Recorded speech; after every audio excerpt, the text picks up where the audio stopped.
از طرف کارمندان شعبه کمیته دولتی امنیت ملی جمهوری تاجیکستان در ناحیه ونج ولایت مختار کوهستانی بدخشان شهروند عدالتوف سعادتشاه زیا ردشویویچ سال تولدش 1973 استقامت کننده دهی مترون جماعتی از غلام ناحیه ونج رئیس بخش حزب نهضت اسلامی تاجیکستان در ولایت مختار کوهستانی بدخشان با گمان برانگیختن کینه و عداوت دینی بازداشت گردید.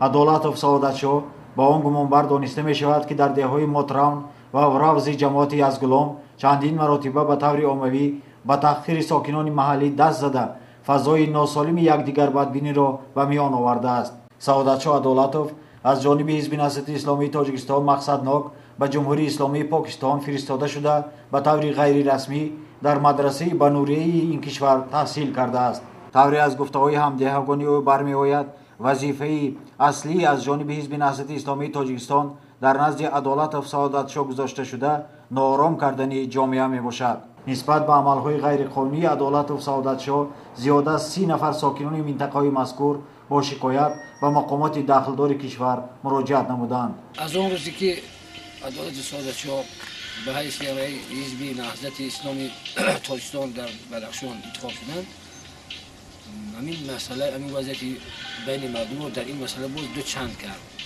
مردم دیگر با ما سلام علیک نمیکنند، سلام ما علیک نمیکنند، رفت و آمد نمیکنند.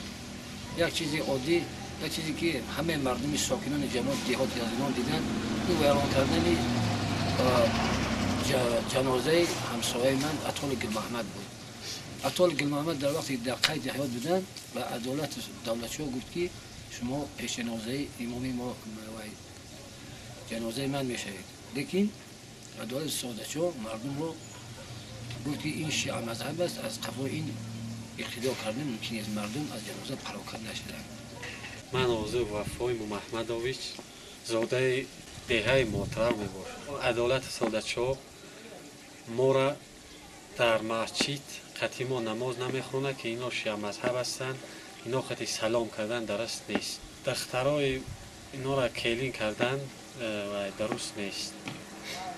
من مجبور شدم امروز که بر حکومت ونج آمدیم که چاره اندیش.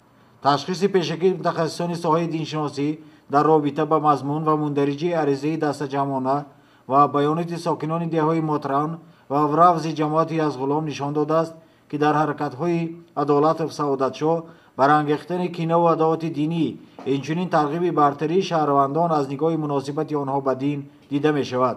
عدالتوف دولتشاه معلمی مکتب میانه 21 ده مدران نسبت عدالتوف سعادتشاه ما گفتنی هستم که انا پیش از همین رئیس شدنش رئیس حزب نهضت دائما مردم قطعی همین تفرقه می‌داشت، مردم از راه به راه می‌زد، همین تهمت می‌کرد.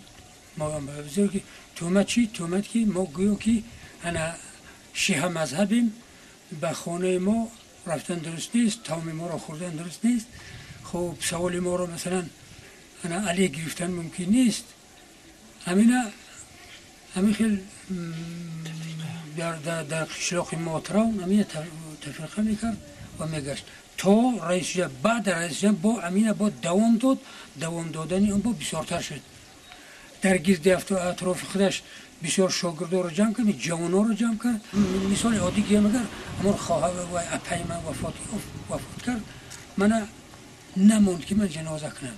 من عقل خودم قطعی کار کردم، گفتم که یگان جنجال نشود، در این جنجال نشود. من گفتم که دیگر کسی فرمودم و جنازه کرد. من گل سعدالله زاده قشلاق جماعت مطرون ناحیه ونج. من با عرضه دادن خود چنین ابراز نمودم که عدالت سعادتشاه در قشلاقی که ما حیات بسر بوده ایستادیم، اون مردک ما رو به نام شیعه و انا با این سخنان زشت ما رو وای کرده ایستاده است و میگه که اینها قطعی درست نیست سلام کردن و به چهره اینها میگه نگریستن لازم نیست و نماز میگه از خفای این آدمان میگه خواندن لازم نیست. در خصوصی که من مثال تقریبا 5 وقت نماز میخونم و ماه شریف رمضان میگیرم و دین اسلام را باور دارم و به امام اعظم و در دین امام اعظم قرار دارم. سه مالک اون مجلسی که در اون کلوب شده بیای عدالت ساعت چا و دلیر خستن گفتن که شما را کشتن چه؟ کسی که شما را میکشد جای شما بیشتر با سببی که میگن که شما شیعه هستید. عدالتов саодатшо дар баробари тафриқаандозию таъхири рӯйрост шаҳрвандон қонуну санадҳои меъёрии ҳуқуқӣ аз ҷумла қонуни ҷумҳурии тоҷикистон дар бораи масъулияти падару модар дар таълиму тарбияи фарзандро нодида гирифта ҳамеша кӯшиш кардааст ки оташи нифоқро дар байни хонандагони мактаб низ аланга бахшад. сиёсати ҷудоиандозанаи раиси бахши наҳзат ҳатто дар мактаб таъсирашро ба хонандагон расонида тифлону наврасон ва хонандагони синфҳои болоиро душмани якдигар намудааст. تو همون مکتب خانه‌ای که مثلا از صنف 9 تا 11 خانه شدن اونا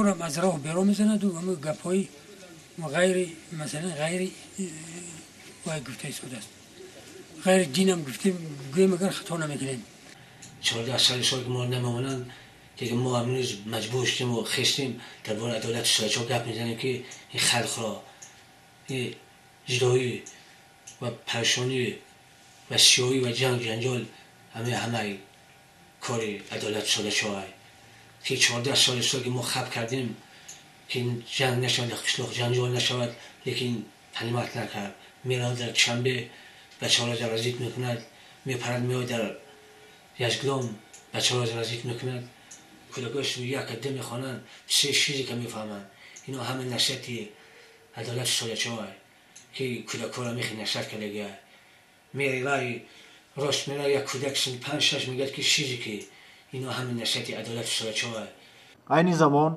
нисбат ба Адолатов Саодатшо Зиёратшоевич бо аломатҳои ҷиноятӣ дар моддаи 189 кодекси ҷиноятии ҷумҳурии Тоҷикистон пешбинӣ шуда, яъне барангехтани кинаву адовати динӣ, инчунин тарғиби бартарии шаҳрвандон аз нигоҳи муносибати онҳо ба дин парвандаи ҷиноятӣ оғоз карда шудааст. тафтишоти пешакӣ давом дорад.